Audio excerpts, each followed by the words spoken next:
Sur cette séquence, Lomachenko va attaquer son adversaire, donc c'est une phase offensive de sa part. Mais il n'arrivera pas à trouver la distance. Qu'est-ce qui va l'empêcher de trouver sa distance et de toucher nettement Ortiz? Et lui va travailler avec donc son bras arrière qui va beaucoup envoyer au corps pour justement user Adrian Broner. Salut les disciples de la boxe, c'est Jean-Charles, j'espère que vous êtes en forme. Aujourd'hui, on va décrypter ce combat de Lomachenko contre Ortiz.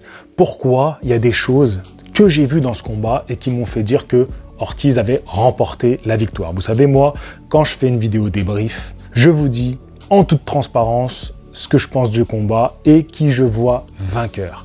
Et ça, même si je suis supporter d'un des deux boxeurs.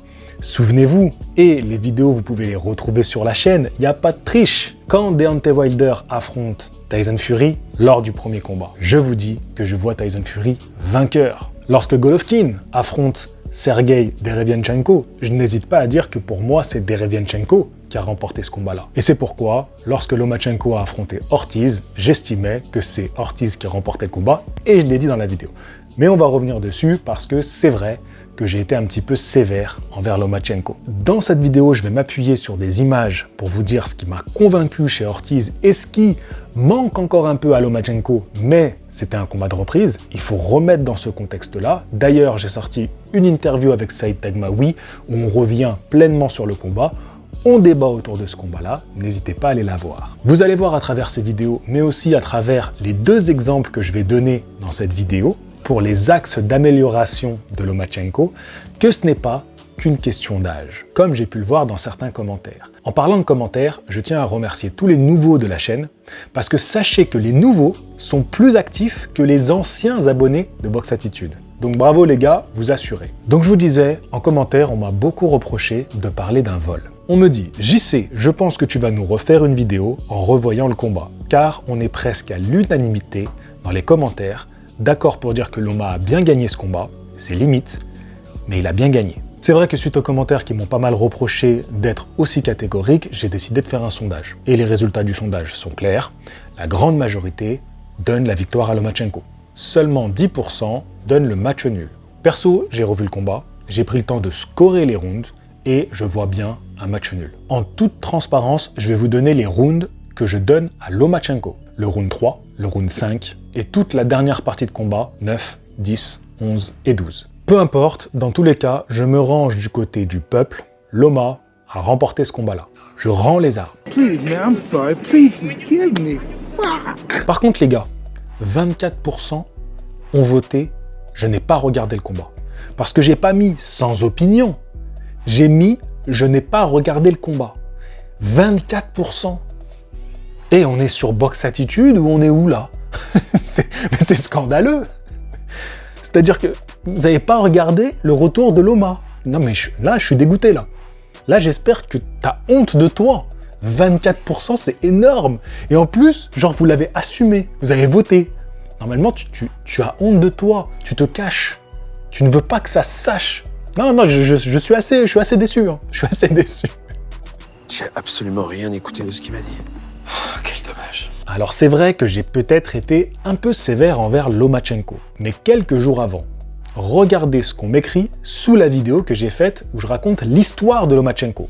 Car pour certains, je suis un petit peu trop élogieux. Il me dit, celui qui a changé la boxe, il n'a rien changé du tout. Il ne faut pas exagérer. Un boxeur ne dirait jamais ça. Mais un fan, oui. Donc je suis un fan de Lomachenko d'un côté, et quelques jours plus tard, je deviens un haineux. Non, il faut s'accrocher avec les commentaires sur Internet. Il faut vraiment s'accrocher.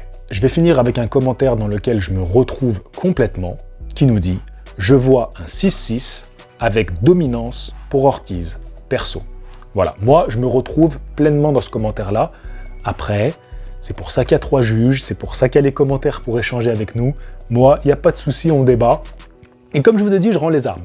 Maintenant, je vous invite à écouter l'interview complète avec Saïd Taghmaoui, où justement on débat autour de ça, et je pense que dans la grande majorité, vous allez vous retrouver dans ce qu'il dit lui. D'accord, ça va vous plaire parce que ça vous correspond de ce que j'ai vu des commentaires. Et puis de toute façon, c'est super intéressant l'échange qu'on a eu. C'était vraiment quelques heures après le combat, même pas 24 heures après le combat. Je l'ai tournée hier soir et elle sort 24 heures après. Voilà le temps que j'ai fait le montage. Je vous en mets un petit bout ici où il parle justement de la préparation de Lomachenko et comment il voit Lomachenko à l'avenir. Et après, on est parti pour le décryptage. Physiquement, on a senti que Loma n'était pas spécialement affecté par le régime. Tu vois, on l'a senti bien à la pesée, son corps était étoffé, et même sur le ring, on était plusieurs à remarquer qu'il était bien. Tu vois, on l'a senti bien. C'est pas un gros poids léger, ça c'est sûr, mais on l'a senti bien. Est-ce que tu penses qu'il va encore s'améliorer physiquement? Tu vois, qu'il va encore être meilleur dans les mois à venir, parce que il a dit qu'il avait besoin d'un peu plus de temps pour préparer Annay. Ça, c'est quelque chose, je pense que tu nous l'as déjà un peu confirmé. Et après, il a dit, écoute, c'est simple. La seule chose qu'il a dit quand tu analyses bien, à part de la politesse et puis de la petite blague en disant que Haney était un poids lourd parce qu'il était très très gros et que effectivement, c'est I need more preparation. Qu'est-ce que ça veut dire en Lomachenko, ça? Dans la langue de Lomachenko qui est très timide. Ça veut dire je manque de travail, je manque de ring. La guerre, les problèmes de mon hôtel, ma vie privée m'a éloigné du ring. Et comme je te disais, le plus grand danger dans le monde de la boxe, pour un boxeur, c'est l'inactivité. C'est le plus grand danger de tous les sports de combat d'ailleurs, de tous les sports contact. Donc ouais, il nous manque un peu d'activité. Mais pour quelqu'un qui n'a pas boxé presque 1 an et demi, avec la guerre, frère, ça se dit tellement vite, tu perds ta famille, tu perds tout ce que tu as construit, enfin, émotionnellement, il y a des gens, ils ne reviennent jamais de ça. Donc quand même, c'est incroyable qu'on a réussi à le récupérer, à l'entourer, le ramener ici, le préserver, lui donner les moyens, etc. Les moyens juste d'oublier ce qui se passe dans son propre pays, dans sa nation, dans sa famille et dans tout ce qu'il a acquis. Je te dis, le moindre dollar qu'il a gagné dans sa vie, il l'a remis dans ses hôtels. Et on sait à quel prix il a gagné cet argent. Donc c'est pas évident, même s'il n'y a pas d'excuse, encore une fois. Non. C'est un champion et il doit être capable de passer outre ça. Mais il explique à la fin qu'effectivement, il a besoin d'un peu plus de préparation. Ça veut dire quoi? Ça veut dire qu'il faut que jusqu'au combat de Haney, on ne lâche absolument rien et qu'on va remettre le Loma d'il y a une quinzaine d'années, c'est-à-dire 3 fois par semaine du sparring avec ce qui se fait de mieux. Et je pense qu'on va retrouver le Loma qu'on connaît. Parce que quand même, malgré les problèmes que Ortiz a proposés, on a quand même vu quelqu'un qui était capable de s'ajuster, quoi. Je pense que c'est les capacités les plus impressionnantes chez un boxeur. C'est celui qui réfléchit et ensuite qui trouve des solutions et qui propose. Et je peux te dire que si tu parlais de sa condition physique, elle était impeccable. Tu rajoutais 3 rounds à ce combat et Ortiz était terminé. Il commençait à être complètement épuisé à la fin, il a tout donné, d'accord? Alors que Loma, lui, c'est un monstre de cardio. S'il y a un truc que tu peux pas enlever à Loma, autant il y a un peu de ring rust, il y a un peu d'inactivité, etc. Mais c'est un athlète de très haut niveau et au niveau de son hygiène de vie, il est impeccable. Donc il pouvait continuer jusqu'à 15 rounds. Moi, je le vois à la salle des fois faire des 15, ouais, même 20 rounds sans aucun problème. Ça c'est dû à sa discipline. C'est toutes ces années de rigueur, en fait, qui payent. Ça pêchera pas de ce côté-là. Ne t'inquiète pas par rapport à cela. La seule chose qu'il faut qu'on fasse, nous, maintenant, et ce qu'on a compris ce soir, je t'ai dit, j'en parlais avec Bob, c'est se pencher sur les sparring, lui donner ce qui se fait de mieux au monde et le garder près de la salle et près du ring jusqu'au combat de Haney. On m'a fait remarquer en message privé sur Instagram que même si dans la vidéo je parlais d'un vol, je suis assez soulagé de voir la victoire de Lomachenko. Et c'est vrai que finalement mon comportement dénote un peu avec ce que je dis, parce qu'en général quand je parle d'un vol je suis dégoûté, moi je suis assez transparent dans mes émotions. Et là je suis quand même assez souriant, je suis quand même assez content que Lomachenko gagne, donc ça montre bien que je suis pas scandalisé non plus par le résultat et que j'étais un petit peu tiraillé. Mais déjà on va commencer par analyser des séquences où Ortiz, je le trouve brillant, mais brillant. Regardez ça.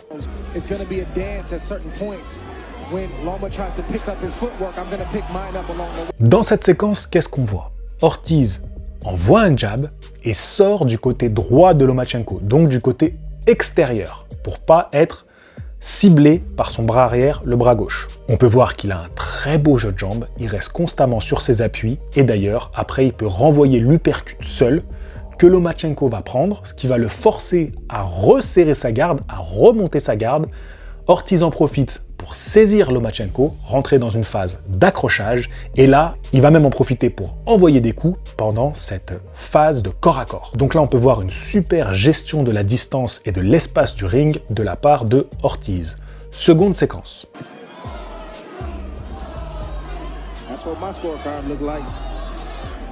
Sur cette séquence, Lomachenko va attaquer son adversaire, donc c'est une phase offensive de sa part.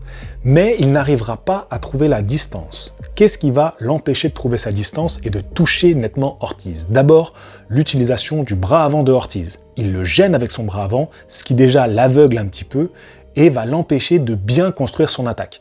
Quand Lomachenko s'élance pour toucher, Ortiz est déjà en retrait. Il a déjà fait ses pas de retrait. Encore une fois, c'était aidé par son bras avant qui lui permettait de jauger la distance. Suite à ça, il se retrouve en retrait certes, mais coincé dos aux cordes. Qu'est-ce qu'il va faire? Il va feinter de partir du côté gauche de Loma pour finalement repartir du côté droit de Loma. Donc, encore une fois, partir sur l'extérieur. Loma, il va plus ou moins tomber dans le piège parce que quand il va déclencher, encore une fois, son attaque, eh ben, il ne sera plus à bonne distance, il sera dans le vent et Ortiz, de son côté, il est déjà reparti. Dans cette troisième séquence, je voudrais vous montrer ce qui, pour moi, a manqué à Lomachenko et ce qui, je pense, il va améliorer pour le combat suivant. Même si la séquence est impressionnante, vous allez la regarder maintenant.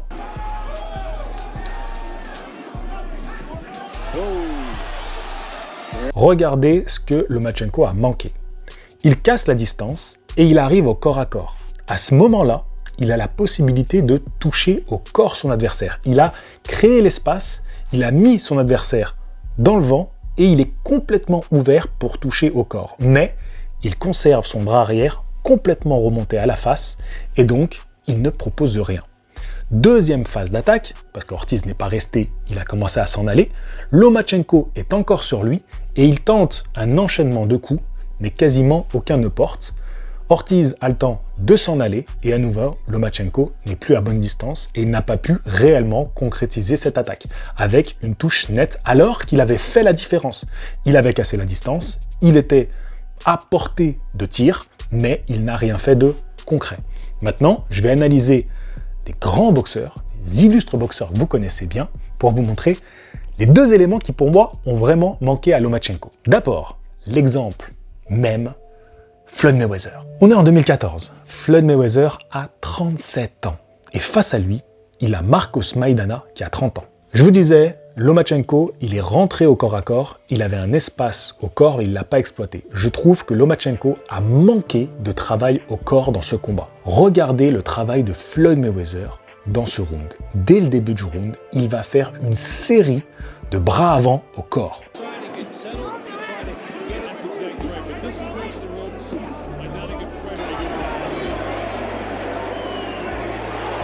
Il sape son adversaire au corps.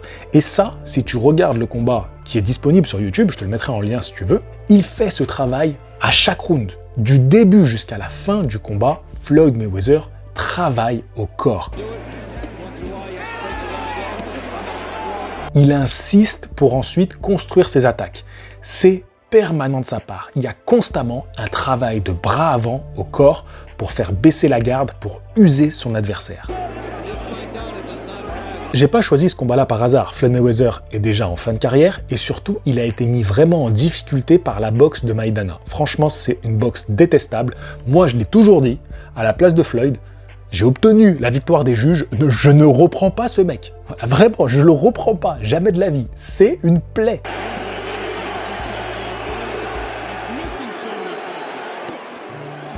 Mais comme le combat a été discuté, Floyd Mayweather a accepté de donner une revanche à Marcos Maidana. La classe quand même de la part de Floyd Mayweather. Je voulais juste me concentrer sur ce travail au corps de la part de Floyd qui est hyper impressionnant et qui use son adversaire. Et qui est vraiment un travail de sape qu'il fait tout au long du combat. Allez revoir ce combat-là, c'est franchement très intéressant. C'est pas le plus beau combat de Floyd Mayweather, mais tactiquement, juste gardez à l'œil et pensez à ce que je vous ai dit, vous allez voir que Floyd est un fin stratège et qu'il ne fait rien au hasard. Deuxième exemple, et qui est un peu plus propice à la boxe de Lomachenko, car Lomachenko est un boxeur offensif et pas un boxeur défensif comme Floyd Mayweather, on va s'intéresser au cas Manny Pacquiao. On est en 2019 et Manny Pacquiao a 40 ans. Il affronte un boxeur de 29 ans, Adrian Broner. Dans ce combat-là, on peut voir que déjà Manny Pacquiao aussi travaille beaucoup au corps. Lui, ça va être avec son bras arrière, c'est toujours le bras gauche, parce que Manny Pacquiao est un boxeur gaucher, c'est aussi pour ça qu'il y a des similitudes avec Lomachenko.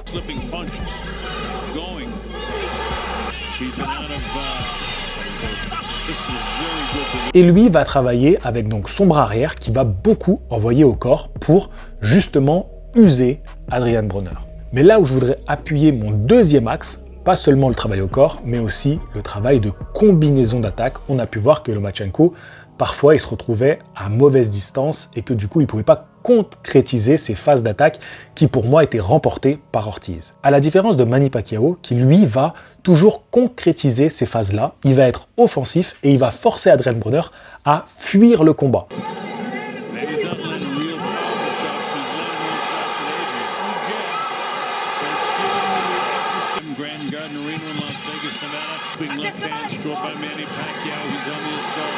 Quand on est juge, c'est ça aussi qui impressionne. On voit un boxeur qui est en phase offensive, qui débite des coups, et l'autre ne propose pas de coups derrière, seulement partir. Et donc ça marque les juges et ça donne envie de donner les rounds au boxeur offensif. Mais encore plus loin, Manny Pacquiao, c'est pas suffisant pour qu'il remporte le combat.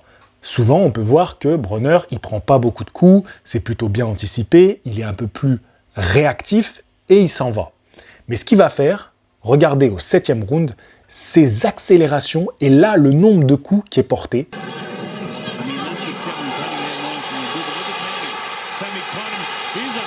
Avec des coups nettement donnés, il va toucher et il va pas hésiter à enfermer Broner et là il va le mitrailler de coups.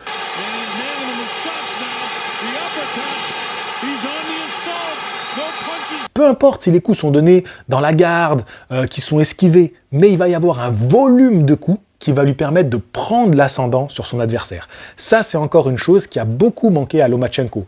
Cette capacité à prendre complètement le dessus sur son adversaire. Parce qu'en face, il avait un très bon boxeur, qui avait bien analysé sa boxe, et parce que Lomachenko, c'était encore une fois un combat de reprise, de remise en jambe, et ça, il faut lui accorder. J'accepte à nouveau que Loma a remporté ce combat-là, que j'ai été sévère avec lui, il n'y a pas de souci, il faut savoir se remettre en question, et surtout que ce que je vous dis comme analyse de Lomachenko, je vous laisse regarder ces séquences-là, vous allez voir qu'il en est capable.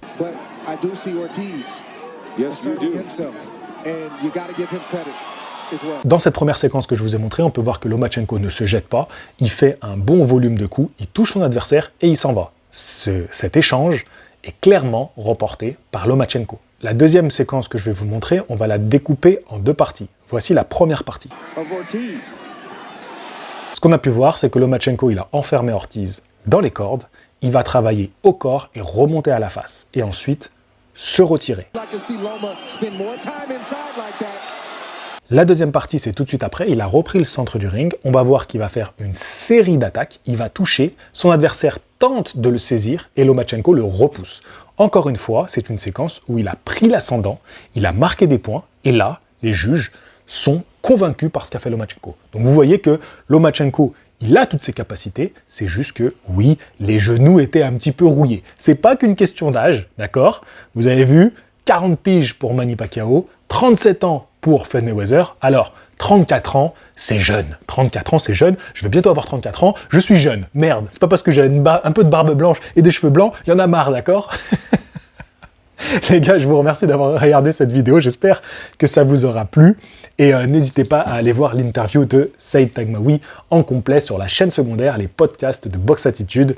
Et puis on attend une troisième partie où on parlera de Alexander Usyk avec Saïd. Encore merci pour tous vos messages. Vous avez vu, je prends le temps de lire tout le monde, même si ces derniers temps, c'est un peu compliqué pour moi de vous répondre à tous, mais je vous lis, je regarde un petit peu ce que vous pensez de ce que je dis. Il n'y a pas de souci, on est là pour débattre, même si j'ai mes idées et que je suis capable de les assumer. Vous avez vu dans cette vidéo, je suis capable d'assumer ce que je dis, mais j'écoute aussi ce que vous me répondez, ce que vous me dites, et je trouve ça très intéressant, très pertinent. Sur ce, je vous dis à la prochaine. N'hésitez pas, les t-shirts Yaruki sont en vente dans la boutique qui est en description de la vidéo. Vous pouvez aussi me soutenir en faisant un petit don sur Utip. Je remercie, il y a des personnes là qui en ont fait récemment. Merci beaucoup, ça m'aidera à faire mes déplacements box. Et vous pouvez aussi rejoindre la chaîne pour 2 € par mois pour avoir des petites exclusivités.